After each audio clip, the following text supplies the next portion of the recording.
Hi, and welcome to the 2020 Economic Depression and Preparation channel. I'm your host, Tony. Thank you for joining me. Please hit that subscribe button.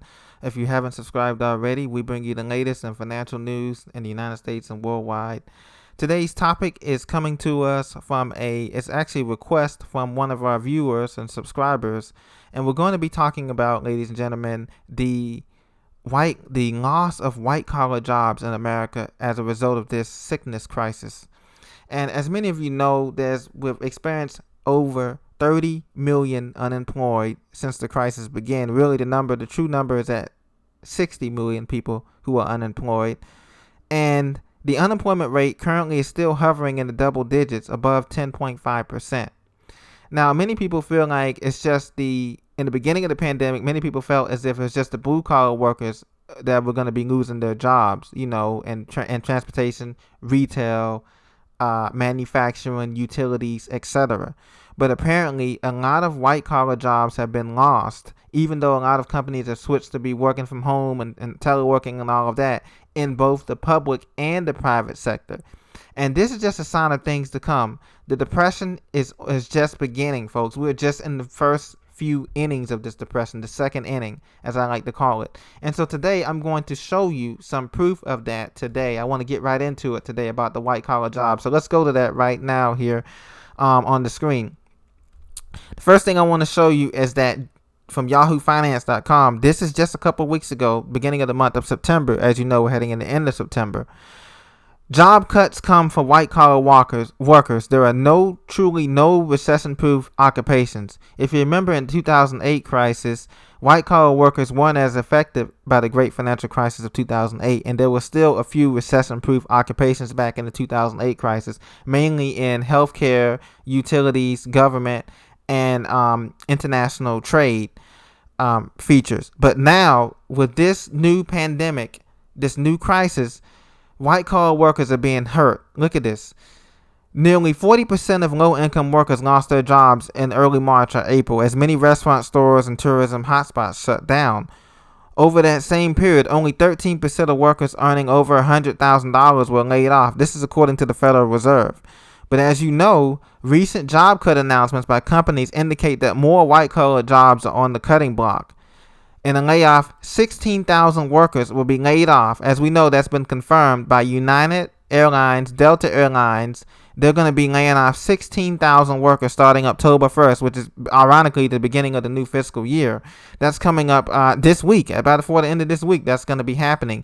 As a matter of fact, Ford, they cut 1,000 jobs from their economics. That's coming up October 2. As you know, Ford and United declined to state the exact job titles or salary ranges of the jobs that will be cut, but these are middle management jobs that will be cut. Now, according to GlassdoorData.com, white-collar workers earn over $100,000 at these companies. For example, Ford managers earn a base salary of $112,000, and senior managers at United Airlines earn $120,000 at least. Okay, so when you have a crisis like this, you have to remember that we have another 881,000 Americans filed for first-time unemployment benefits. And we have the new numbers coming out this Thursday at 8:30 a.m. in the morning, and you can guarantee you that another 1 million Americans are going to be filing for unemployment. Job openings only grew by 2% in August, according to Glassdoor.com. They're a survey company, much like Indeed.com. As a matter of fact, Indeed.com, the place where people go to look for jobs, some of the millennials and things of that nature, they cut 1,000 jobs just last week. Now, Forbes.com, they're also reporting that we're seeing wage deflation, white-collar layoffs, and pay cuts. So we're seeing large numbers of people go through this crisis. And the thing about this depression, ladies and gentlemen, that I've been stressing for the last 2 weeks is that it's going to be one that's going to affect everybody from top to bottom besides the top 1% of 1% of people. And we know that they have their money secured in underground bunkers and underground land. And this is all intentional by the top 1% to bring everybody else down and have them dependent on them. And we understand that. Most of you folks understand that. But what makes this crisis so unmanageable and so frighteningly scary is that it's affecting white-collar workers, blue-collar workers. The middle class is decimated, and it's just going to be unbelievable.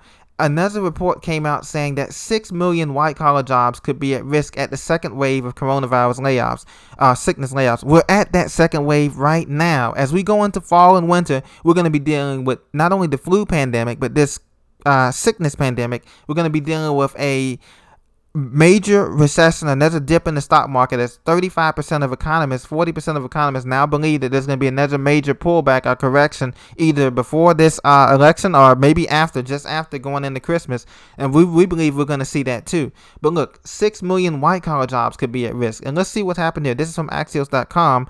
The job cuts are expected to include higher paid supervisors in sectors where frontline workers have been hit first, such as restaurants and hotels. Those sectors are not coming back until another 5 years at least, at a minimum, the restaurant and hotel sector, let alone the airline sector. But it's going to also include professional services, finance, and real estate.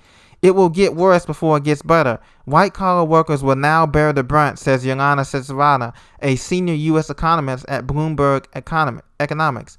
Even if states and businesses reopen, we're likely to see this second wave of losses. The labor market tends to lag in economic economy. At PwC, PricewaterhouseCoopers, 31% of chief financial officers thought layoffs would occur at the end of next month, double the percentage who expect that the layoffs occur at the end of March. So as you can see, these next 2 months are going to be absolutely critical for white-collar workers. October through December is going to be absolutely critical because we're going to see continued layoffs. Look at this. Software engineers have been hit. White-collar, according to Barron's.com, this is official news, back in May, they said that over half of the 21.4 million American jobs lost since in February were low-paid positions, right? But 14% of those losses of the workforce, that's back in February, they account for almost 40% of the job losses. But now, as we get deeper into this depression, deeper into this thing that we know that's going to be happening, the number of Americans working in tech and media fell by 9% in April, as did the number of Americans working in healthcare and advertising. Even supposedly, quote, safe industries such as computer system design, management and technical consulting, and legal services all have monthly job losses of about 5%. Can you believe that? Across the entire economy, the most dramatic losses have been at restaurants or hotels, but also at dentist office and movie studios. Listen, you go to any small to mid-sized city and go out to the suburbs, notice what they're building, ladies and gentlemen. They're only building two or three things. Gas stations are coming up like mad, car washes, and maybe like an extended stay hotel. That's the only things that are building in a lot of these towns.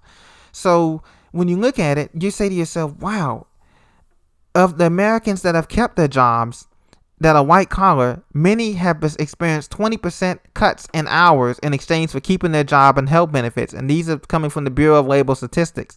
So of those who do have, quote unquote, good jobs, they're cutting hours. These companies and corporations are cutting hours and or cutting benefits, are making them part-time workers for economic reasons. Now, mind you, a lot of these companies are already saving money because they're saving money by the teleworking thing and as well, but they're cutting jobs. Like I said before, LinkedIn cut over 1,000 jobs. Lower pay, higher risk. Coronavirus layoffs sends middle-class workers down the economic ladder. Middle class no more because of what's going on with these job cuts.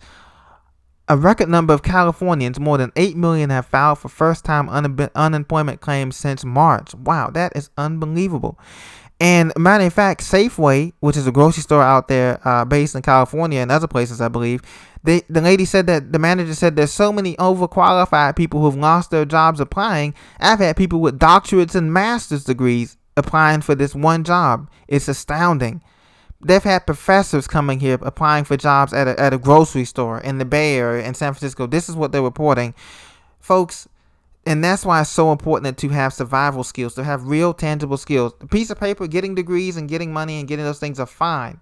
But you need to learn survival skills long term, because this depression is going to be something like we haven't seen in our lifetimes. Many of us don't know that many people who lived through the Great Depression who are still alive today. We're coming up on almost on the 100-year anniversary of the Great Depression. And that's why I call this next depression the Great Depression 2.0, because it's going to affect white-collar workers, blue-collar workers. I mean, can you imagine all of these overqualified millennials who are living at home with their parents, applying for jobs at a grocery store, and they're telling these people that they're overqualified and they can't hire them because they have people with doctorates and master's degrees. And as you know, there's been grade inflation in schools, that so much so that these bachelor's degrees and these liberal arts subjects is becoming like candy. Like, that is the new high school diploma now, the bachelor's degree for the millennial. Isn't that sad? Listen, these jobs are gone for a long time. Maybe you're forced to do deliveries. Maybe you're forced to work with Amazon. But there's a mismatch between your skills and experience and what you're getting at your new job, says Sylvia Allegro, a labor economist.